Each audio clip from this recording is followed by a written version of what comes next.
guys, it's us, and we're gonna read you a story that calls Rukavichka in Ukrainian, and it's called the Mitten in English. And Karina is my reader today.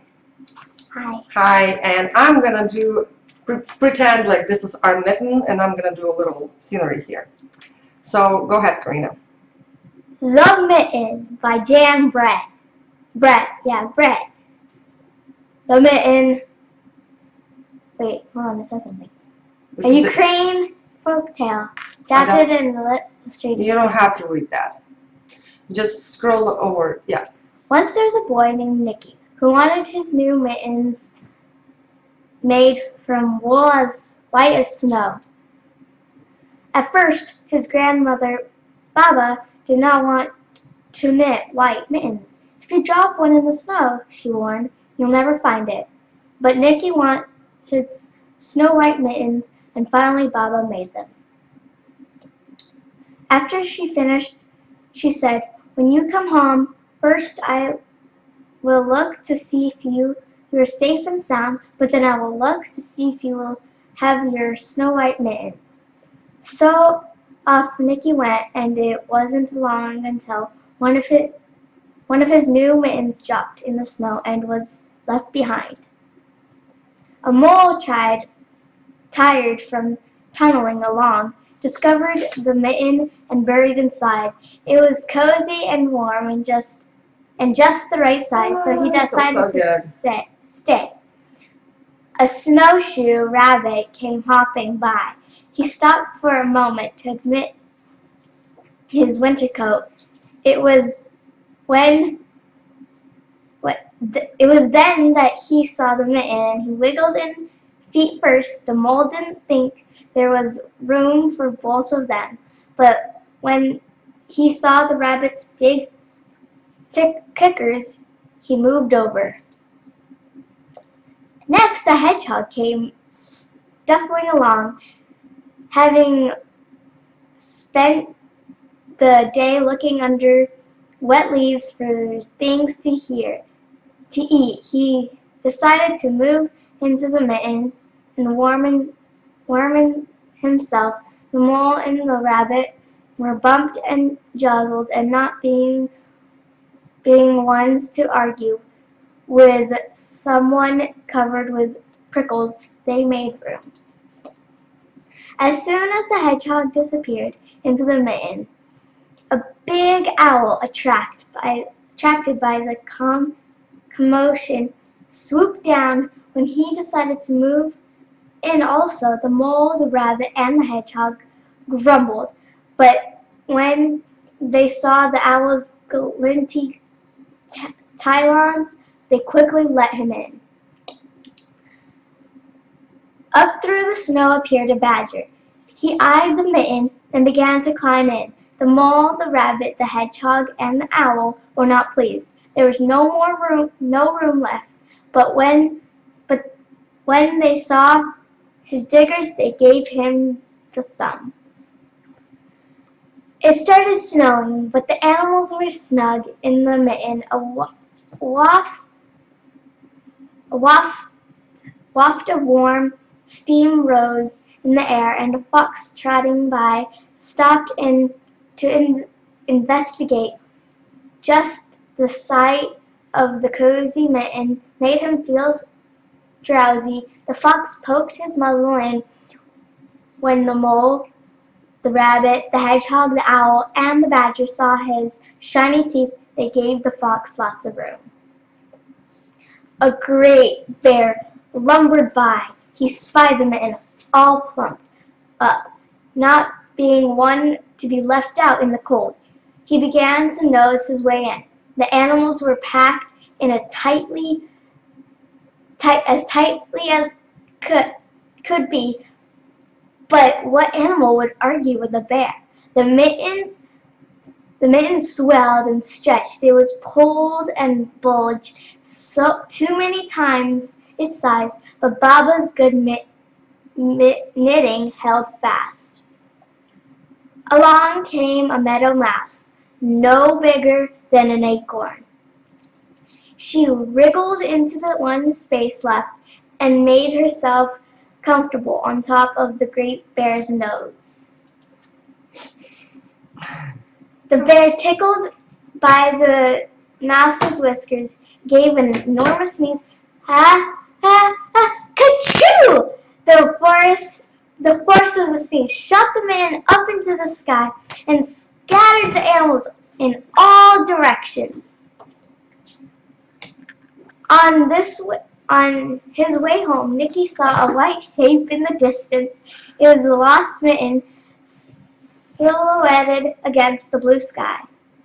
As he ran to catch his snow-white Mitten, he saw Baba's face in the window. First, she looked to see if he was safe and sound, and then he saw that he still had his new mittens. The end. Okay, so what we learned from this story, why it's a folktale. Folktale stories, they usually have a moral lesson and learning good manners and speech of exercise. So this story has a little speech of exercise. When I show you the cartoon, Ukrainian cartoon, you will see how the animals interact between each other. They're being very polite. They're letting animals in. And why this story, the Mitten, is so popular, because the moral lesson in this story is offered to disclose in next saying that we have in Ukraine. And the saying basically means, in being crowded but not offended or insulted. But not offended by being crowded is hard, and at the expense of someone else, this is when it begins to contradict. So basically it's saying, no matter where you are, how you are, don't be mad or don't be insulted if you get crowded somewhere like this, because sometimes we have our workplace, we have school, we have a house that's very crowded, and people gets really pissy and mad about it. So basically the story teaches us how to be friends and be polite, and no matter how crowded you are, and no matter, then be happy, I guess. So this is the end to the story, and if you have any more questions, welcome to contact us, me and Karina. In the comments. In the comments, and I'm gonna add a cartoon that is in Ukrainian language, and you will see how the animals interact between each other.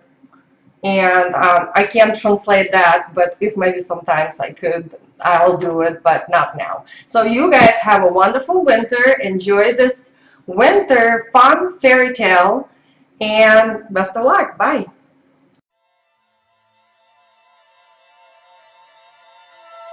Українська народна казка «Рукавичка».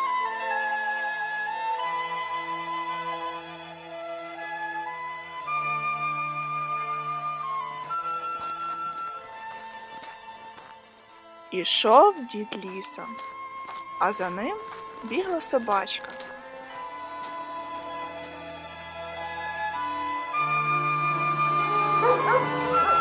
Та й загубив дід рукавичку.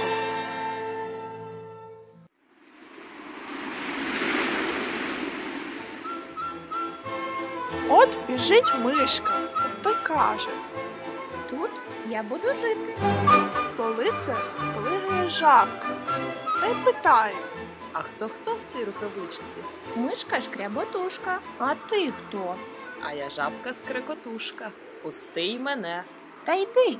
От уже їх двоє. Коли біжить зайчик, прибіг до рукавички, та й питає: А хто в цій рукавичці? Мишка шкряботушка. Я жабка-скрекотушка. А ти хто? А я зайчик-побігайчик. Пустіть мене. Іди. от уже їх троє. Коли це біжить лисичка, та до рукавички. А хто в цій рукавичці живе? Мишка шкряботушка. Я жабка-скрекотушка. Зайчик-побігайчик. А ти хто? А я лисичка-сестричка. Пустіть мене. Та йди.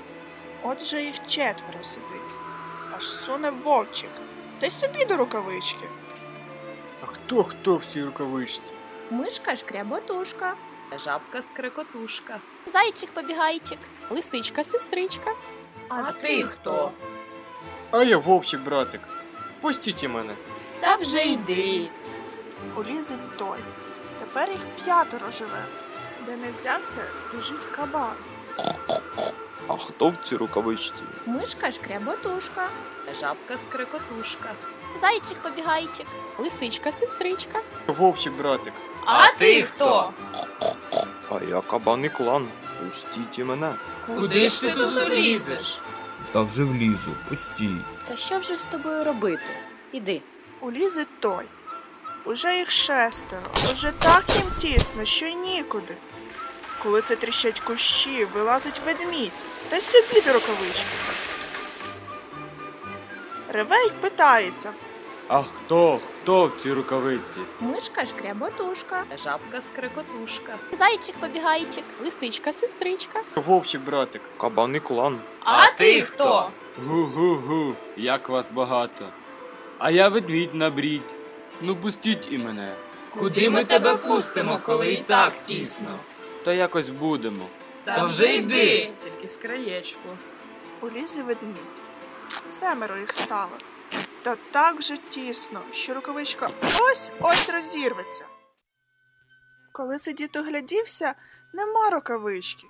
Він тоді назад шукати її, а собачка попереду побігла. Бігла. Бачить, лежить рукавичка і ворушиться. Собачка тоді... Вони як злякаються, як вирваться з рукавички, та й порозбігалися усі лісом. Прийшов дід та й забрав рукавичку. Ось і казочці кінець, хто дивився, молодець.